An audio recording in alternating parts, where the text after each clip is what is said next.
Hey, happy Monday, and thanks for joining us here on 9 News Plus. I'm Meteorologist Chris Bianchi with a detailed look at your Colorado weather forecast, where unfortunately we don't have any meaningful rain in the forecast. Well, we do have a lot of gusty winds, warm temperatures, and that means increased fire danger really for the next 4 or 5 days, if not beyond that. Now, I'll kind of specify when we could be looking at some of that increased fire danger, and also which parts of the state could be looking at those perhaps more dangerous conditions as we head over the next few days as well. Meantime, this is the view here in Denver right now. We are looking at mostly sunny conditions at this point. Did have some morning clouds with a weak front that dropped on through overnight, but for now we're looking at, generally speaking, much sunnier conditions, and also with that, those temperatures will rise on up as we head over the next few hours as well.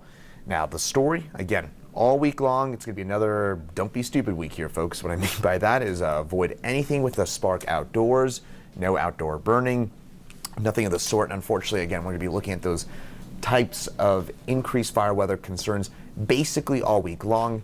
To me, I'll just say transparently, it looks like today, Wednesday, and especially Wednesday and Thursday look to be the nastiest fire danger days of the week. And I'll explain why Wednesday looks especially bad at this point, but one reason you can see it there is I could hit 90 on Wednesday, so it's going to be extra warm and extra dry on Wednesday, and also pretty windy as well. And it looks like the worst of those fire danger conditions throughout the week will be in the southeastern corner of the state, especially from the Palmer Divide on south and east. Red flag warning for today does include Denver and the immediate metro.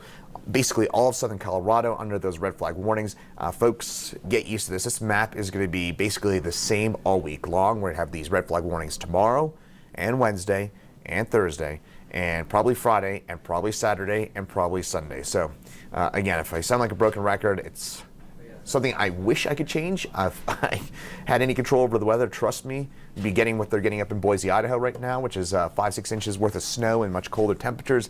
But unfortunately, what we got is a whole lot in the way of, well, just gusty winds. By the way, I haven't mentioned this. Our friends in the mountains getting some really gusty winds today. We've seen some wind gusts up by Peak 9 at Breckenridge, up to about 80 miles an hour. Berthoud Pass has been gusting over 60 miles an hour throughout much of the day as well. And those winds will continue to howl throughout much of the day. But as we head through the day, we're going to kind of shift those stronger winds into southern Colorado. So again, right now, the strongest of those winds, generally speaking, from I-70 on north, those strongest winds will shift into southern Colorado as we get through the rest of your Monday. Now, good news for us here in Denver. I know it's a little blustery out there right now. We've seen those gusts in the 25, 30 mile an hour range here in Denver. As we get into this evening, those winds will back off pretty quickly for us here in the Denver area. And by tomorrow morning, again, winds won't be an issue for much of the state, but those winds will crank back up again for western Colorado tomorrow afternoon and tomorrow night. So I guess wind-wise, the story is it's fairly gusty today throughout most of the state, but as we get through the afternoon and into the evening hours, that wind will concentrate more into southern Colorado, and then everybody after dark tonight backs off those winds. Then tomorrow we'll see more stronger winds, more of those stronger winds into western parts of the state. Now, temperatures right now, a lot of 50s, 60s, even some 70s and 80s along the eastern plains. We had that weak front drop on through this morning into Denver. That's why our temperatures right now here in the metro, right around 60 degrees, but southeastern Colorado not affected by that front. So that's why it's already up to 86 degrees for us in Springfield. And wouldn't be surprised, by the way, but come Wednesday, we were talking about a couple of 100-degree plus temperatures in that part of the state.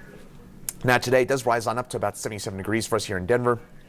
So we'll spike those temperatures with some downsloping winds. Those winds will be gusty at times, 15 to 30 miles an hour. Strongest winds between about 12 and 5 o'clock today. And with that, we will be talking about high fire danger throughout the course of the day. The highest and the kind of worst of the fire danger will be for the southern foothills, and again, Palmer Divide, south and east. That's where it's warmer, it's windier, and you had less rain last week. So forecast highs today, low 90s in southeastern Colorado, 50s and 60s on up into the mountains, 70s and 80s for the most part on the eastern plains, the few 90s popping on up. Now, again, good news is tonight we do get those winds to back off pretty quickly here. I think by 6, 7 o'clock, those winds a lot calmer. Those 10 to 30 mile an hour winds will be, again, before 8 o'clock or so. Then most of the evening, it's just fairly cool with a low temperature in the upper 30s. Southeastern Colorado, much warmer than that. Again, that front did not impact that part of the state. Now tomorrow, still windy, still dry, still warm with highs around 80 degrees. By the way, our average high for this time of year is still just 67, 68 degrees. We're normally in the upper 60s this time of year. So when we're talking about these repeated days of near 80-degree warmth, that is unusual for us here into early to mid-May for us to be talking about temperatures this warm, this consistently, this early in the summer season. Now tomorrow, temperatures again right up near 80 degrees. Those winds will vary. I think tomorrow will be less windy for us along the Front Range than today. Tomorrow in the immediate Denver area, we may escape those red flag conditions. I wouldn't be surprised if we get the red flag warning issue, but it's going to be borderline tomorrow. Wednesday will be a lot worse for us in Denver, and same for Thursday. But again, tomorrow maybe slightly lesser fire danger conditions because it should be a little less windy for us up this way. Now, another thing we also monitor in terms of watching for the potential for fire danger, notice how southeastern Colorado, it's windier there, it's warmer there, and it's also much drier there in terms of those drought conditions. Those drought conditions are severe to extreme throughout much of southeastern Colorado. Here along the Front Range, we're moderate to severe for the most part, but again, I think we have seen, at least generally speaking, a little bit better in the way of drought conditions for us in the immediate Denver area. Again, south and east of town, that's where those drought conditions are much worse than here along the Front Range. So next 7 days, well, we got a little bit of, I guess we'll go on a little bit of a roller coaster ride in terms of those temperatures, but the consistent theme is we're going to be above average. Again, we're normally below 70 degrees for an average high temperature this time of year. Just remember that when I show you this forecast, it's cooler on Thursday, but we're still going to be talking about a high of 76 degrees. That is still nearly 10 degrees above average for this time of year after our cold front. So again, when we got that, and then the other big takeaway, of course, is there's no relief in sight here, folks. I was just taking a look at the computer models. I don't see anything in the next 10 days here along the Front Range that has anything more than maybe a trace or a 100th of an inch of rainfall. I think we're going to be bone dry through the middle of next week. Maybe, hopefully, some signs that late next week we get a pattern change, but we're just stuck in this persistently dry and warm pattern.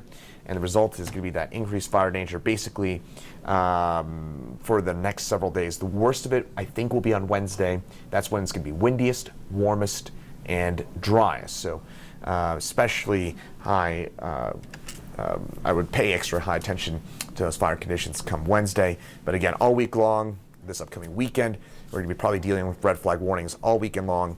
I would tell you here, folks, I wish we could make it rain here. If I could, I assure you I would, but unfortunately we are going to be looking at that increased fire danger. So with that in mind, just keep in mind those typical fire weather preparedness things. If you live kind of on the edge of that urban grass interface, so if you got, again, maybe a big, I don't know, grass field behind you, something that might be undeveloped, just make sure you've got a go bag ready to go in case there is a wildfire in your area and you might need that quick evacuation. So again, just keep in mind some of those preparedness tips, things like that. Have that go bag ready to go. Of course, nothing with a spark outdoors, really this week and through the upcoming weekend.